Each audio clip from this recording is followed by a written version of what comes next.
Okay, hey everyone. Welcome to another episode of Primary Market. Today I'm beyond excited to speak with some of my art heroes for real, and we'll get into why in a little bit. Um, of the Macedonia Institute, we have Devora Kay and Aiden Thomas. Hello, both of you.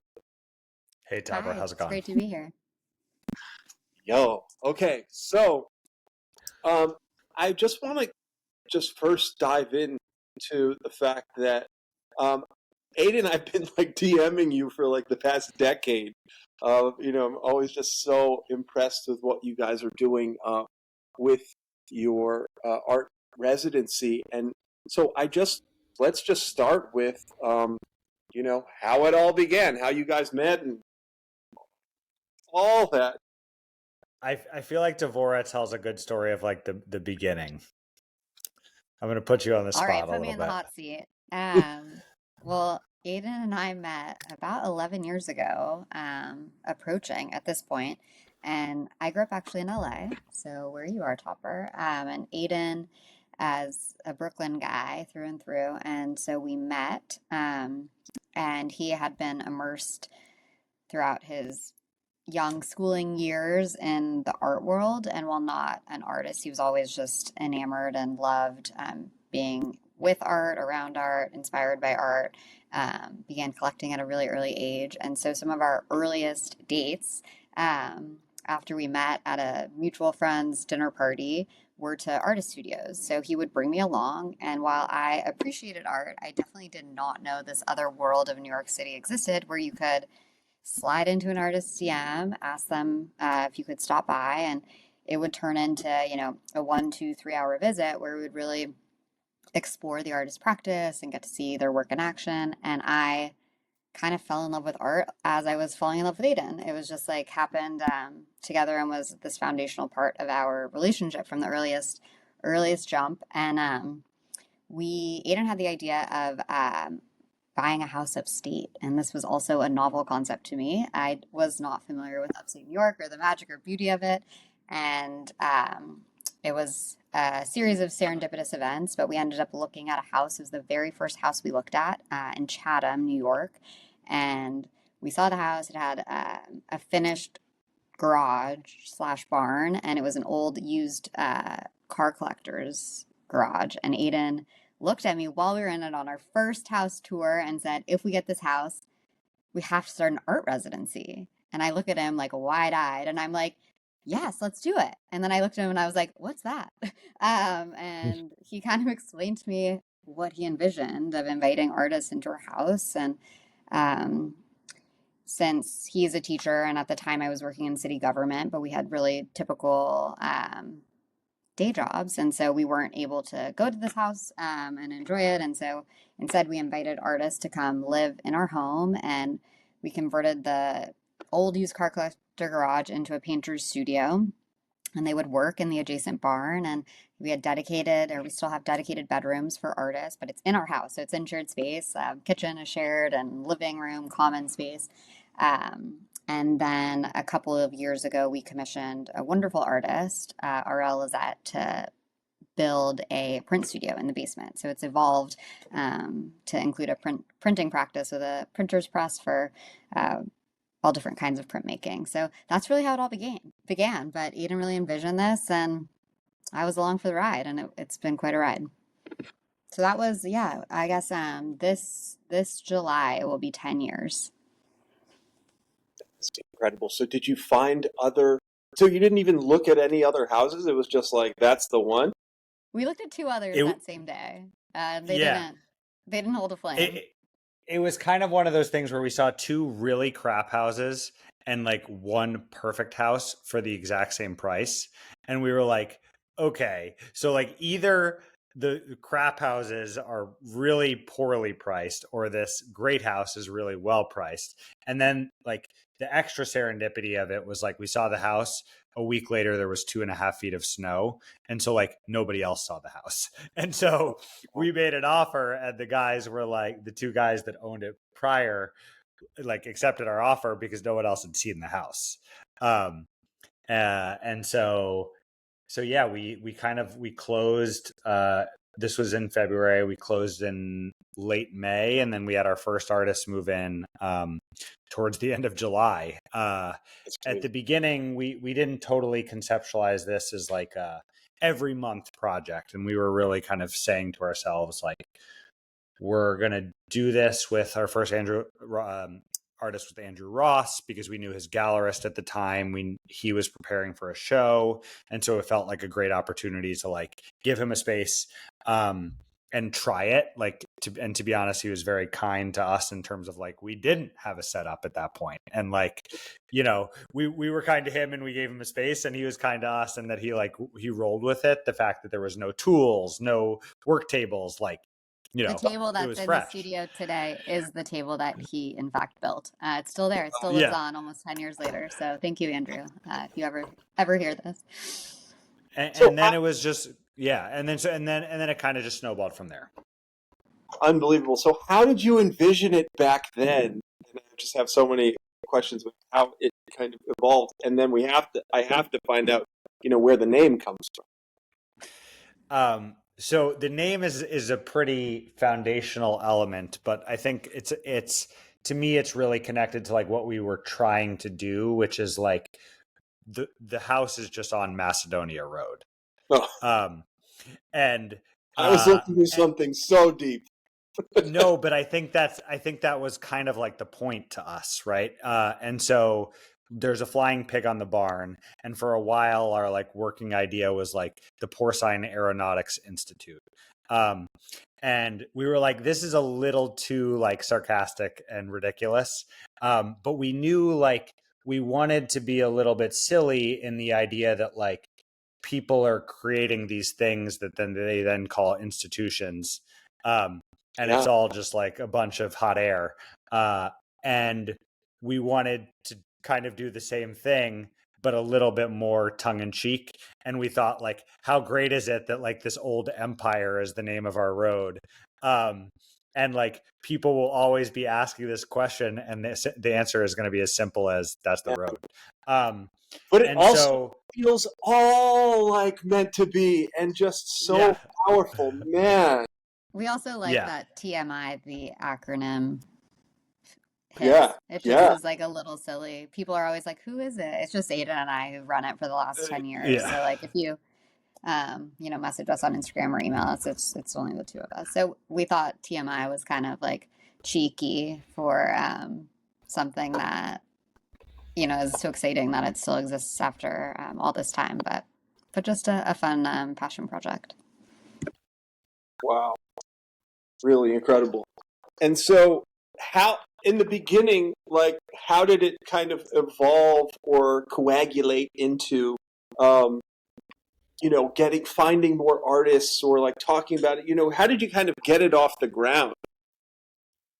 So I think like it was really kind of twofold, right? Like, and I think what we've had to do is like, I constantly think about, I don't know if you've read Setting the Table by Danny Meyer. I haven't, but like every friend has it on their freaking bookshelf. First of all, it's the fucking best. And second of all, like in my work as a teacher, we constantly thought about it in terms of like the student's job is to like fuck the table up. And like the server's job is to put the salt shaker and the pepper shaker right back in the middle of the table. And like, I think like I've thought about it a lot in terms of like how we approach this, in that like our second artists were Greer Patterson and Eve Scherer, who like, you know, at the time were like two pretty large artists and still are, like, you know, making movies and showing in Switzerland and like casting enormous pieces in steel and bronze and like making installations all over the world. Yeah. And I think we wanted to both do that, and like we knew them well, and so we like part of it was like we were inviting some friends into the space, but like we loved the idea of like Greer going up and writing part of his movie on our porch, right? Like we loved the idea of it not needing to be him conceptualizing a show that was then at Marlborough, and like we then were part of that. And then we also wanted to not do that, right? We wanted to equally say, we're going to host Greer Patterson and Eve Scherer, and we're going to host artists who've never done an artist residency and who've never had a gallery show. And like, that felt like where we wanted to start from. And then essentially what we did was like, if we knew people, like we knew Greer and Eve, and we had visited their amazing spaces in the Bronx at the time. Oh, they were making it. They were in the Bronx. They were in the Bronx, right? Greer owned this like amazing house on West Kill Road, I think it was. It was like right on the highway, but it was just like this art den. And then they had this like probably like 25,000 square foot space in the ugliest yellow and black like bumblebee building you've ever seen, but the space was beyond, like out in Yonkers. And we were just like, you know, come make some work on this dirt road. And then the right after that, we were like, I had collected Charlie Roberts's work for a bit, and we reached out to Charlie and we're just like, give us some friends' names, right? Like we just want different people in the space who are going to use the space differently. And we want to kind of listen to what ends up happening and then kind of craft what our table needs to be set like and look like, to go back to the analogy, so that we like can figure out what is going to work for us long term. And what were some of those early kind of big changes of the proverbial table? I think it was really just thinking through like how open we were to whatever the artists wanted to do. And like, that's where I feel like found our kind of special sauce. And I think that's been the thing that is both easy to come back to, and at times like has created the only points of tension, right? It's like, if you think of like certain residencies, right? Like Skowhegan's identity is like artist camp, right? You're going to make wild work. You're going to party. You're going to create wild parties. You're going to create, whatever. But like the work is not, to me, when I think of Skowhegan, the thing that makes that place magical. It's the fact that you've created a community by going to camp for the first time since you were 14. When I think of like Danny First's residency, it's like you're making a bunch of huge paintings that he's then showing in his cabin. And I think for us, what it was conceptualizing that like we wanted to invite people that we had no fucking clue what they were going to do.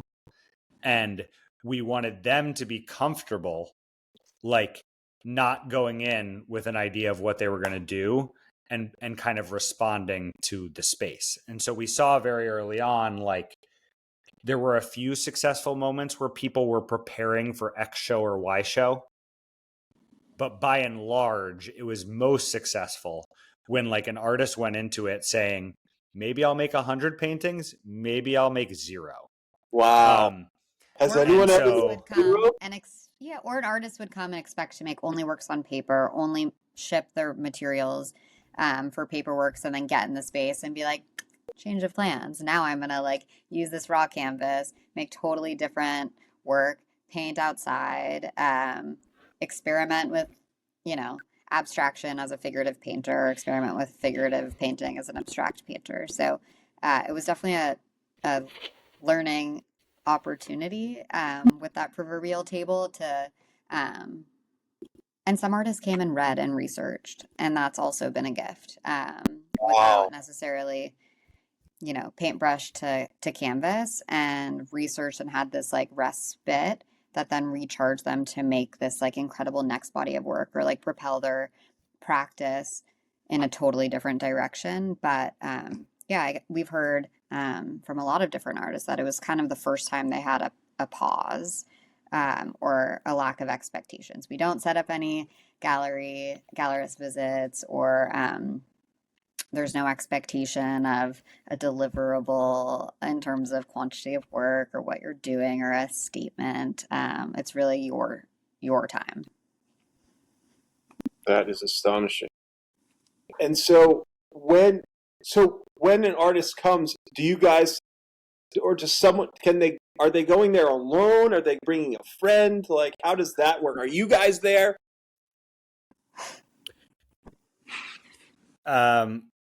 You want to take this one, D? Sure, it's kind of a choose your own adventure. I would say for the first 6 years of the residency, we would match make. So artists, word spread primarily through word of mouth. I've learned over the many years that the artist world is a very insular community, and folks tell other friends and other friends and other friends, or a gallerist will tell different artists who they work with, or somebody who's just followed us on Instagram and stumbled upon us will reach out. So very organic in that sense. But we had people reaching out to us, and we would set up studio visits, either in person if they were in the New York broader tri-state area, or virtually, or set up a phone call, whether people were in Europe or in LA or Chicago or Detroit. Really has run the gamut. And then we would say, hey, we had a conversation with this other artist that we really think you would vibe with. Are you open to that? And they were. But ultimately, over the years, since it's just us running it, we realized it took a lot of sort of effort and strategic thought to make these pairings, although very successful. And it was amazing to see from our end. So many of the artists after have done shows together, or even shared studio space. Several still share studio space. Like created these beautiful friendships and other. But ultimately, we found that once one artist who we talked to, we really vibed with, who was playing to the residency, we would ask them. So that kind of pivoted a couple of years ago, where we'd say, is there an artist that you wanted to collaborate with, or have wanted to really share space with, or you think would be a great person to have this experience with? And so they would send us either one artist or sometimes a couple of artists who'd be like, these three are like the people I'd really love to work with. And then we would chat with them. And ultimately, it's usually like a scheduling game of like, there's this 1 month available, this person has this obligation, people have kids, or and kind of matchmaking in that way to make sure that folks are available. We found that to be a really rewarding way of seeing people who typically don't live in the same city, but are able to come together from two different places and work side by side, often with very differing practices, but create kind of this magic together. I would say that has been a cool iteration that 10 years ago I didn't expect. I expected us to sort of just continue on with these matchmaking pairs. So it's been fun to do some of both. Sometimes people will come and say, I really want a month of solitude. Either I have 3 roommates, or like I just need space. And we're also game for that. So there's some people who come solo and are really eager to do that, or others who still will say, like, I'm open, I don't have a car, I'm coming from LA, like, do you have anybody in the New York area with a car? Because you definitely need a car in Chatham, although we've had a handful who have done it without, made the 6-mile walk to town on Come on. Wow. windy dirt That is roads. some But shit right I there. know, God, walking to the gas station to get a pack of cigs in like the dead of February is Yo. ambitious, impressive. So some of each, but I would say that's kind of the direction that we've headed in, both for Can ease and for interesting collaborations. Can they bring their lovers? Yes, people bring. It's like kind of dependent on the pairing. Mm-hmm. Usually, partners will come up for a weekend or sporadically. Okay. And we've had partners like do it together as like the actual 2 artists, right? We've done that quite a few times. So we've had like Todd Bienvenu and his wife Hannah, and then like their kid. Wow. And but really in general, we like, in terms of partners and how that stuff goes, right? Like we look at it as like whoever is sharing the studio space is sharing the space. And so like in some ways they direct that process a little bit more than us, in terms of like guests or lack thereof, and whether and how comfortable that is for people in general. And well, so when I lived in New York, I knew some artists who were a little bit wild, when it came to their behavior and substances and things like that. So, like, how do you guys approach that? And like, liability, and like, I don't know. I don't want someone,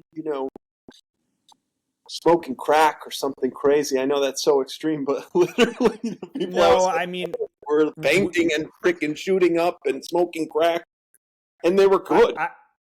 I would say we had like candidly we had like one close call with like substance abuse stuff, but Mhm. I do think that like our process in some ways, like we hope our process in some ways like allows for that to be kind of flagged Mhm.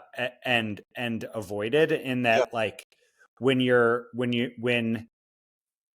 if we're getting someone from a recommendation from someone we've done it with before, Mhm. we are going to kind of assume that someone who really treated our space with respect and like liked the program is not sending someone who is at a point in their life where they're making those types of decisions. And Yes. so like, you know, um that's where it's like I mean, Yeah. we have we've thought about liability and this type of thing nonstop, and it's been Yeah. like one of those things where it's like we choose to not think about it. But Totally. We choose we also trust. are Yeah. we choose trust, Worked and out we're so also great. very deliberate about Who's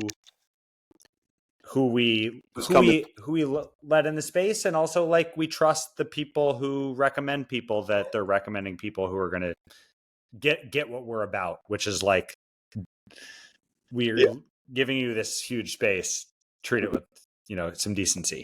And I will say we've had now about 150 artists who have lived in our house and used this space, and we've never had any issue. All 150 have treated the house, the studio, the property with like tremendous respect, and truly like left a piece of, as like cliche as it sounds, but like a piece of their magic behind. And I feel No. like when you go there, it's like kind of reverberates creativity and sort of expression.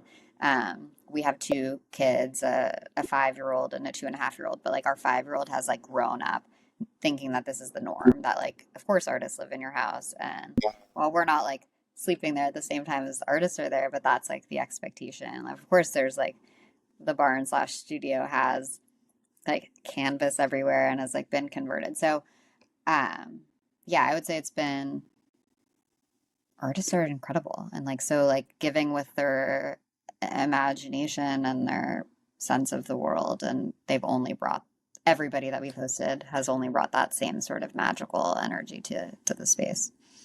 Congrats to you guys creating the system that did that.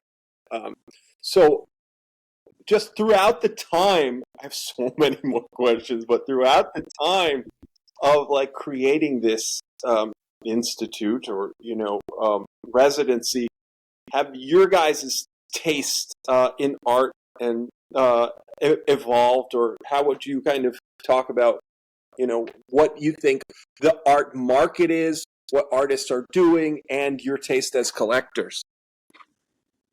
My taste has certainly evolved. I would say Aiden has exposed me to a lot of different art that I would have at first blush been like, that's not really for me. And then I would say that's how the studio visit experience and like introduction into the contemporary art world was quite transformative for me. And work that, like scrolling on Instagram, I was like, that's not my aesthetic. And then after spending, 1 to 3 hours with that artist, I'd walk out and I'd be like, I'm obsessed with their work. And Aiden would just sort of like chuckle.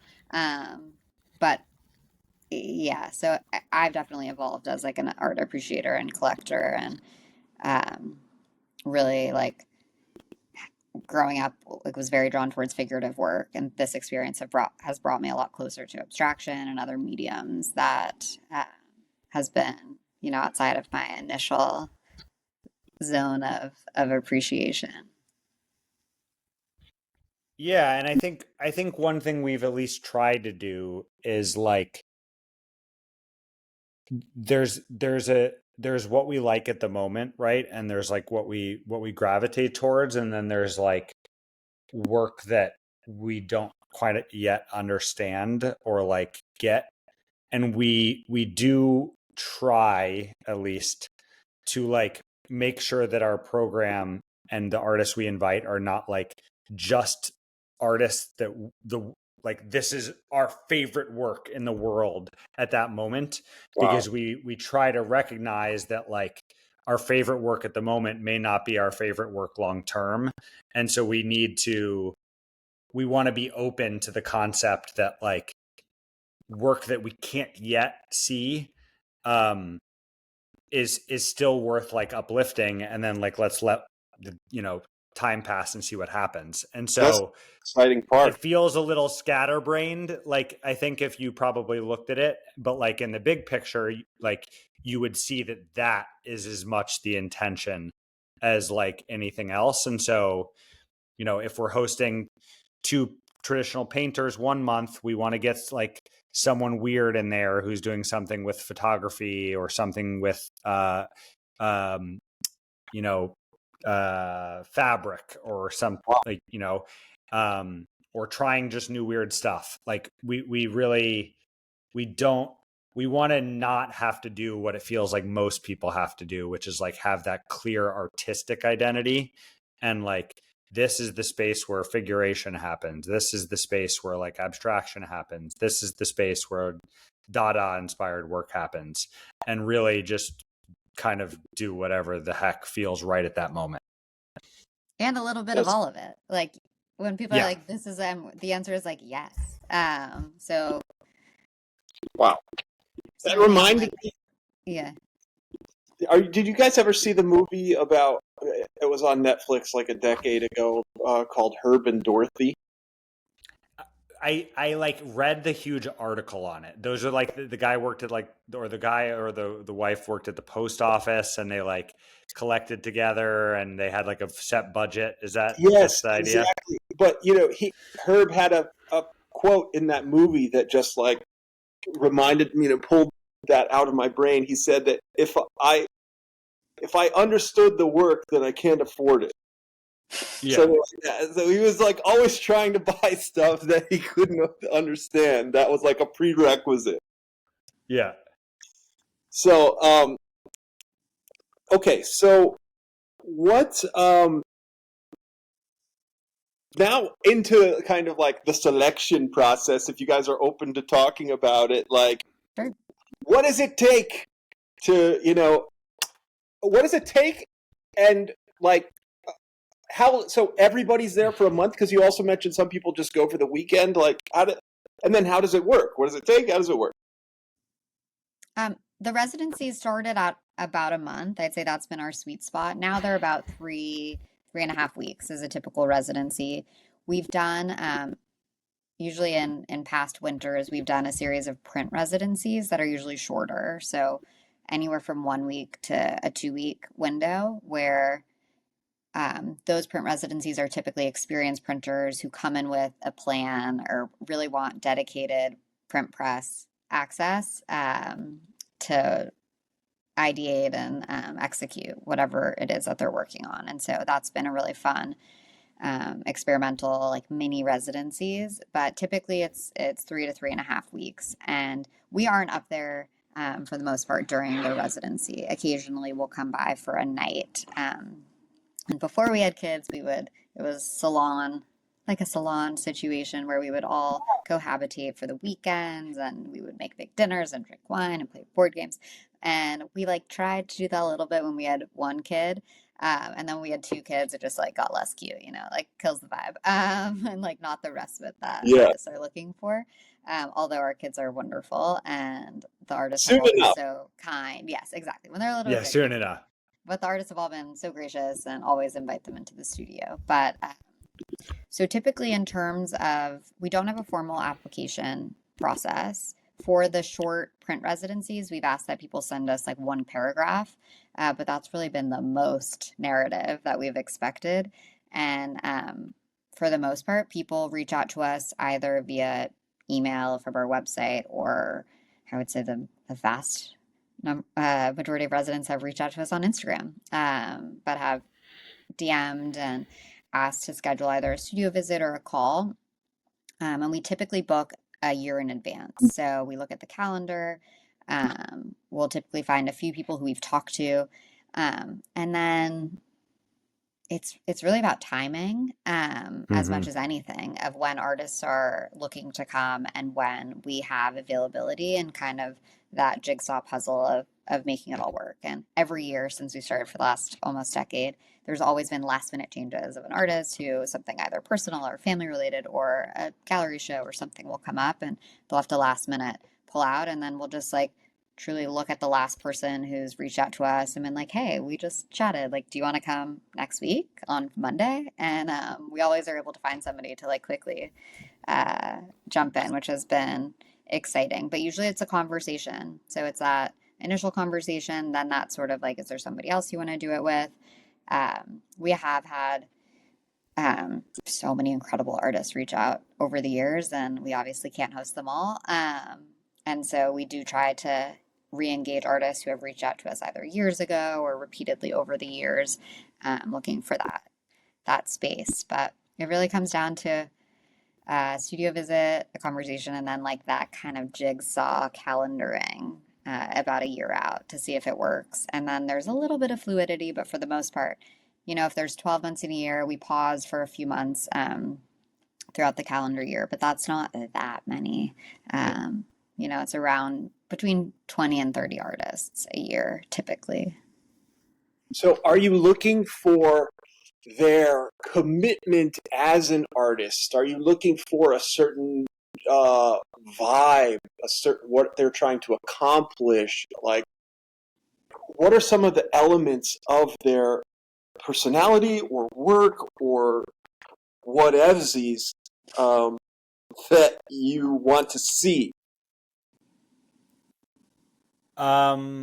I think again, it's like all connected to like we're trying to have a diversity of people. And so I Mm, think it's like if we host a person who is a working artist who is able to somehow in the current market and the current world be a full-time artist, we want to be equally open to hosting a person who has 1 hour a day to paint and like mm, would love a month to just paint. wow. And so I think like for us it's really about like the diversity of what these people and wonderful artists are able to do currently given the current climate. And so I think like if you look back at the last couple of years, you're going to see some people who are like working professional artists who are also professors, right? You're going to see some people who are just artists, right? They just make a full living on their art. And you're going to see some people that like probably don't even make their studio space um, on their art and like work at least one full-time job. And I think that is kind of what we try to do a little bit of it all. And so what we're really looking for is like first and foremost good people and nice people because again we're like you asked the question around like the riskiness of it, and so like we do center that, and then it's like it does this work feel like something that will benefit from this space and this experience. And I think the answer to that question can be very different depending on what that person has to do day in and day out. And so for like the working artist who's like a full-time artist, like a new space could mean a lot. For the person who's working a full-time job, maybe just a space to work straight for a month offers something different. And so we definitely like gravitate towards people who are like trying to make it in the art world, but we don't want to be pigeonholed by the idea that like the only artists who should be supported right now are the artists who are like gonna make it, Wow. because like that's just come on, this like it's too we know enough about the art world to know like it's just not set up for people to make it, right? And like art is not art is a calling for these people. Art is a passion. Art is like a struggle. Art is brings joy to artists. But I think most working artists right now are under no kind of belief that like it is a feasible um, long-term plan unless you are lucky, right? If you are very skilled and very lucky, you can do it. But you really need to be both. And like, that's a shame, Yeah. but And beyond relentless, or like, there. totally. So- And so part of us is like the people that are beyond relentless, like don't need us, right? And we love those people, and like we'll support them when we can, but in some ways, like those people are going to find the stuff anyway. Is the truth, right? Because they're beyond relentless, which is yeah, amazing. yeah. But like And we so, want to make sure we're fine with like having an artist on our roster who's gone on to do big things, and an artist who's gone on to be a professor their whole life and is happily a professor who makes art on the side. Like, we don't care. We wow, want to support both those things. that is really incredible. So I dive in a little bit more about how you look at like what the art market is, and like what that progression, what it takes to like become someone who lives on their art, within the contemporary art world. I mean, this is where like my like obsessive math teacher side comes in, and I'm just like, the numbers don't number. It's just We like, guys found so many extraordinary, early artists that have blossomed and bloomed into, magnificent careers. yeah, and like, what you see behind the scenes, right, is like the right, it's the biggest artists can't afford their own work, right? Like, and so that's the real idea here, right? Is like, if gallerists are getting 50% Mm-hmm. and people are getting 10 to 20% off, depending on how big. And Yeah. then this work is going to have to go to a museum. And like, you're paying, in one of these big cities, like if you're making big work, you're paying $3,000 a month. So $36,000 a year after taxes Jeez. is in the toilet. Like, you're talking needing to sell like $300,000 of work to pull in like probably $80,000. And like, that is an astronomical amount of work to sell, Yeah. right? Like, if your big paintings go for $50,000, that's selling 6 of them. And like, big paintings going for $50,000 means you're like in the upper, you're moving, right? You got And the most. so, yeah, you're on your way. And so like, it I just don't see how it would ever add up for 99% of people. And I think the that's just like the math of it. And I think like, to blame dealers for taking, or gallerists for taking 50%, I think is like an easy way of saying like, or critiquing the system.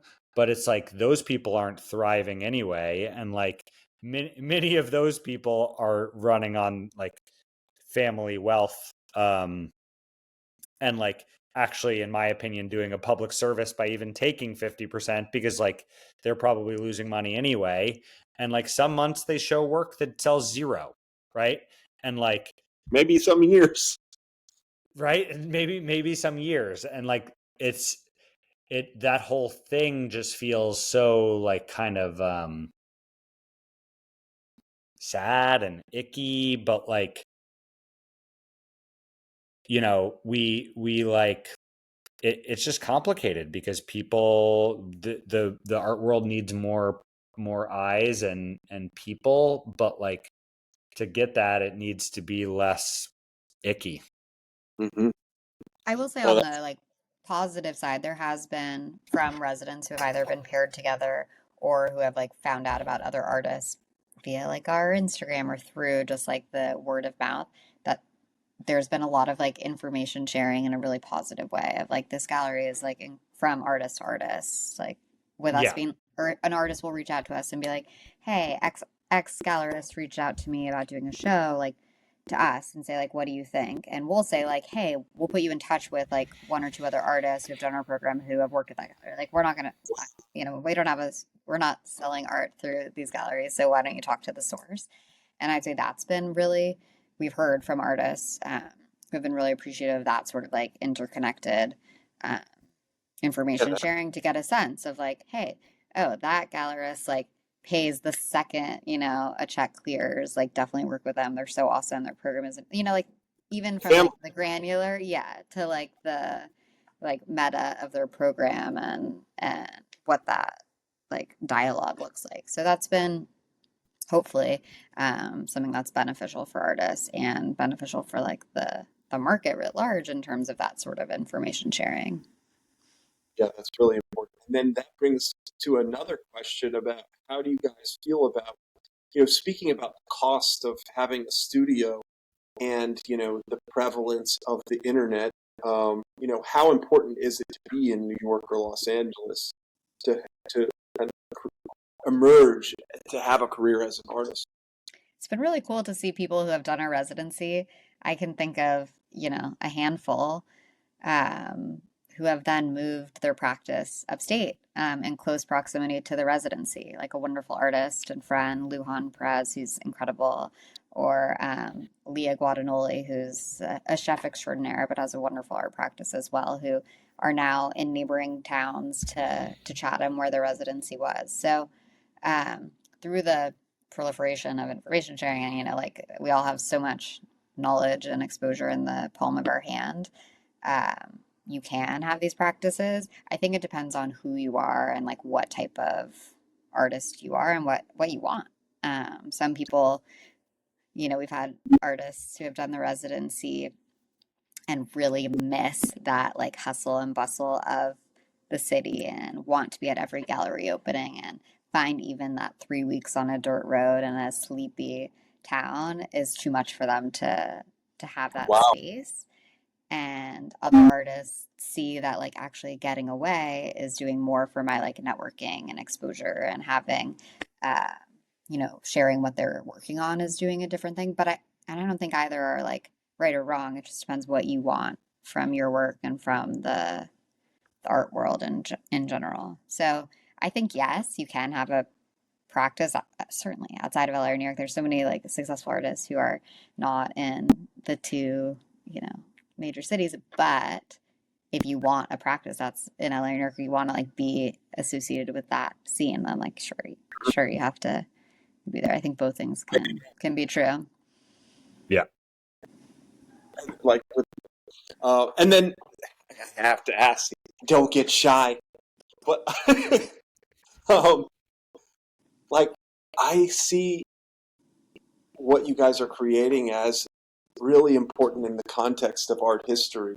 And so, like, how do you guys think about that? Or just as an outsider, um, who wants to do something similar one day?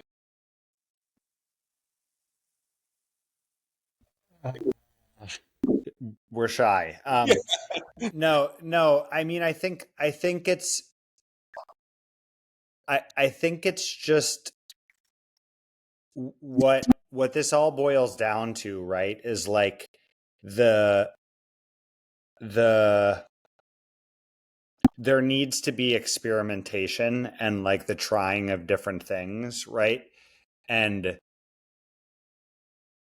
seeing what sticks and what doesn't. And right. So there's like, I always think about like art in a coffee shop and why that is like so becomes so like icky to people, right? And I'm like, everyone loves coffee. Like everyone loves being in a coffee shop. Like, how could the presence of art in that coffee shop somehow to so many people like degrade the quality of that artwork or degrade the quality of that coffee, right? Like those things don't make sense.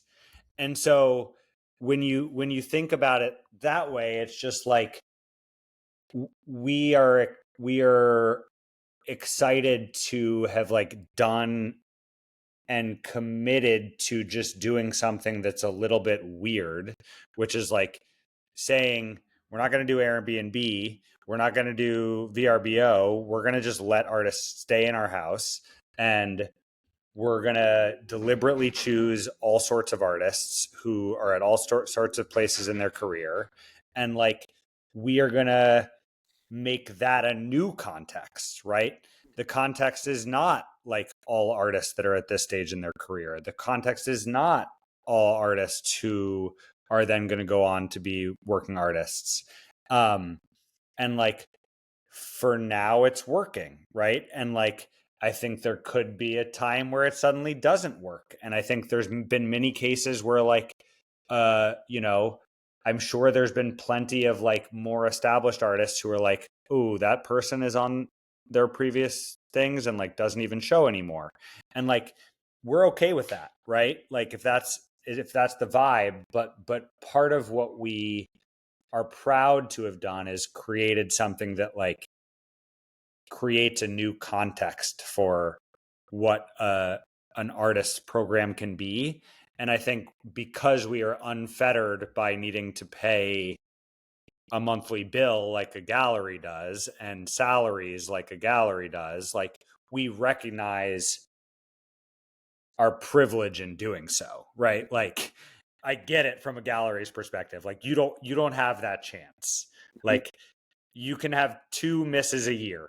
And like, you know, you can't take chances, and a lot still do. And, you know, it's really impressive, but the fact that we are unfettered by those things, like that's what we set out to do. And like, we, I feel like have continued to come back to that. And so I hope that like, you know,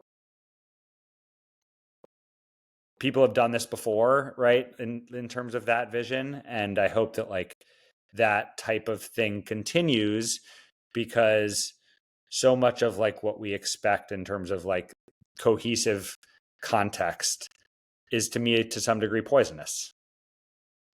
Wow. And I will say, if anybody who is listening wants to start something kind of weird and wacky like we're doing, we love talking to people about it and sharing like the contract that we used and the guidebook that we put together. But it's been fun to certainly not taking credit for inspiring them, but folks that have reached out to us, even like Interlude, a wonderful residency upstate that's focused on families in particular, which is incredible because there's so many parents who are precluded from doing so many incredible residencies. So they really focus on just creating this inclusive environment that includes kids. But we've hosted a lot of visitors to just like walk through our space in the studio and the house, and that has been something that I'm also proud of, to just have that snowball effect of other weird, unconventional, kind of not in a box residency programs where there's not this expectation of work at the end of the experience, or we're not selling the work you create. You know, it's you know, different setup that hopefully is able to foster creativity. That's incredible. Well, you guys have absolutely inspired me. It is my dream one day to have a residency similar to yours. So, and on the East Coast, you know, hopefully. Come. We're Love pleased it. to visit. Yeah. Oh, Lord willing, got to sell some more turf. So, Yeah. but basically, what do you guys think of some of the most difficult, some of the biggest challenges in, you know, running the operation? I think for me recently, I think it is like, you know, when you have 2 young kids, like so much of the early joy, right, was like being such a large part and so like intimate with it. And so like, you know, I think back to like, we lived with Cedric Chisholm and Nassim Hantizadeh during the pandemic in August 2020. Like Devora was pregnant, and it was like a month of like, Longer. you It was know, like six or 8 weeks or six, something. six, you know, of like beautiful weather in upstate New York, like people coming back to see, like seeing each other a little bit, and like, you know, dinners like outside on the porch, and like, you know, that felt like a really special element to be so like intimate with the people that we were hosting. And I think it's been, as the thing has gotten, like, it almost runs itself to a degree once we've found the artists nowadays. And so as that has happened, I would say it's gotten, you know, when you lose that like personal touch with it, it's just in some ways kind of like harder, because you don't have that same intimate connection with what's happening up there. And so the highs are less high. And so it's like almost like letting your baby go. What I'm imagining is like my 5-year-old going to college one day and being like, oh, wow, like I've lost that little piece. So I think like the actual day to day is quite great. Like the annoying, you know, the person puts their garbage out when they're not supposed to, and the bear knocks over the thing, and I got to go pick up a bunch of trash in the woods, and there's a diaper that I had put out that the bear has like ripped into a million pieces. Like, yeah, that's annoying as hell. But like that's fine. It happens. Yeah, of course. Whereas like a little bit less intimacy with like what's happening, it, you know, it's just like, it's hard, right? Like we had 2 wonderful artists last month, and like Lenworth, we didn't even meet. We've never met. And so you know, that aspect of it is honestly probably the hardest at this point, is just not having that same level of like connection with what is happening at the space. So that brings another question. You know, thinking about the intimacy of the place, of the space. Would you ever consider expanding? And you know, what's your vision for the next 10, 20, 30 years? It's a great question. Are you about to donate $1 billion to us? If so, we accept. And then the answer is yes. Let's work. We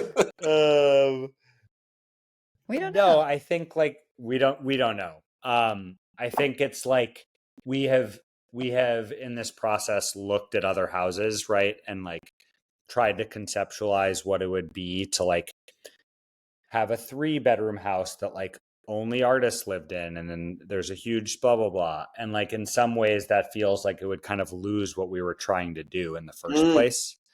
Yeah, right now, like the magic is fucking and fuego. I've never even been there. Yeah, and so that's the hard part, and like, Well, you have some like the really hard part is our bank accounts. Totally. And if we imagine outside of the limits of finances, you know, like we've had like a conversation in the past with like someone who was interested in like helping us expand, blah blah blah, etc. And like it felt to both of us very quickly like there would be something that was lost, right? If what it takes to expand is like someone having access to what is made, like the whole thing has changed. And what we've become is the name and the history, as opposed to what we're doing. And like that doesn't interest us, unfortunately, or fortunately. Like I think we're at least right now, while you guys are thriving. At least right now.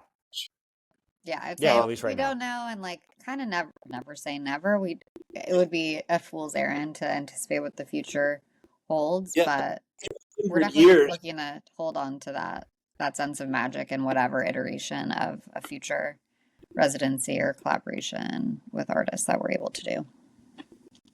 That is really cool. And then, so Aiden, I know we're running quick on time, but I have to ask, like, how were you exposed to art early in your life, or whatever that, you know, and how did you know, like, I'm totally going to steal that pimpy move of taking chicks to freaking studio. That was so swaggy. I went to a school in Brooklyn called St. Anne's, where I'm actually Oh, now teaching. So I don't know if you oh, know of it. Um, and it was a super and is a super kind of like Lena Dunham or un, something like that. Like I yeah, don't. yeah. Lena Dunham was in my grade. I think So signs. and so was like Vito Schnabel. Like I was good friends with Vito at one point. We played basketball together. I think it was just like, you live in Brooklyn Heights in the 90s and early 2000s, right? And you go to that school where like the people are not going to calculus class and then going to their ceramics class.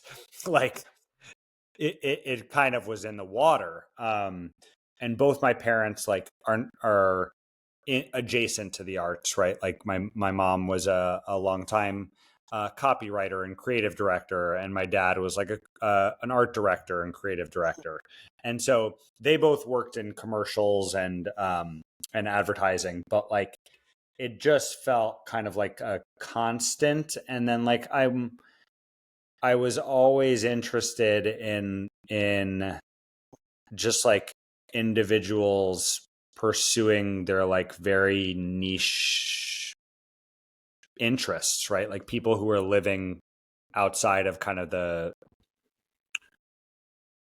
rat race, for lack of a better phrase. And so like, you know, I think it could have been a lot of things, right? Like it ended up being art, but like I went to Japan when I was 21 and was like trying to make a movie about like Japanese kaiju designers who like spend their entire life remaking old Japanese figurines with these like crazy color schemes and just like these very nuanced markets, where the people that are doing the things like so deeply believe in what they're doing and its importance to them, um, as opposed to like you know nothing against going to law school and doing something amazing with it, but like a lot of people I feel like who do it as a means to an end, Right. um, as opposed to like the process being the end. Um, and so it ended up being art because I think I was surrounded by art and because I think I'm drawn to it. Um, and then like I like artists, like The coolest. they're the coolest, right? They're like choosing to do something that everyone knows is impossible, right? Yes. And it's like It's not like even a being choice. It's like they can't do anything else. So they have to do it. And it's like that urgency that, at least for me, from this experience has been really um like I don't know, awesome, and like the awe factor of like you must make this, like there's no other option. Yeah, that absolutely is what it is for me as well. It's just like the contributions to humanity of just their human experience and being able to kind of share that in a certain in a new way or what a unique way. It rings all my bells, and I wish that I had that as like I wish that, and that's why I want to be a patron in some kind of way, and that's kind of the yeah. point of this podcast. It's just like wow, it's so important and so overlooked for the level of importance in humanity and society. I don't know. Yeah. Um, so wrapping it up. So like when you guys uh, do.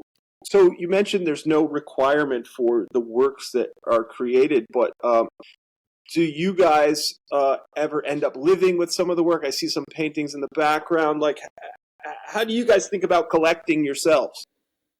Yeah, so I mean that is kind of the like payment, if you will, for the residency. And so essentially we ask artists to leave a work of their choice at the residency. And so some people have left works that are just outdoors and have stayed outdoors. Some people have left works on paper. Some people have left enormous canvases. Like it's really run the gamut. And Wow. so part of our thinking behind this, right, was like the second we bought the house, we knew we were done buying art because we were paying for a house.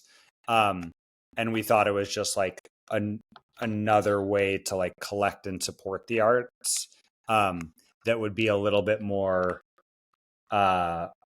free flowing for the artists, right? It's like, and so we still buy work from time to time, like when we can, and like when we want to really support a program or an artist or a gallery.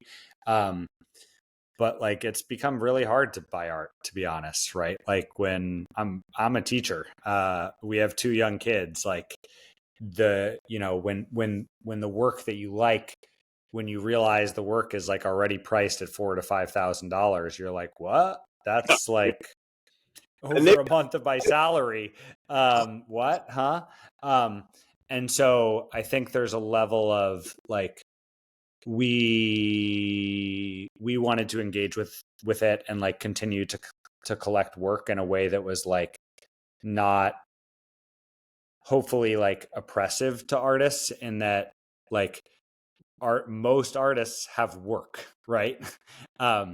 Most artists don't have $4,000 to spend on a space upstate, and so it's like there's a level of like changing the calculus that we were trying to do with it, in terms of if we can get artists space and exposure and time and silence, and we can have a work as a result and also an experience with those artists, like great, we'll do it. yeah, wow. Okay, and so in wrapping this up, is there anything that you'd like to share with the art world, or about art, or whatever, in final comments? Reach out to us, say what's up.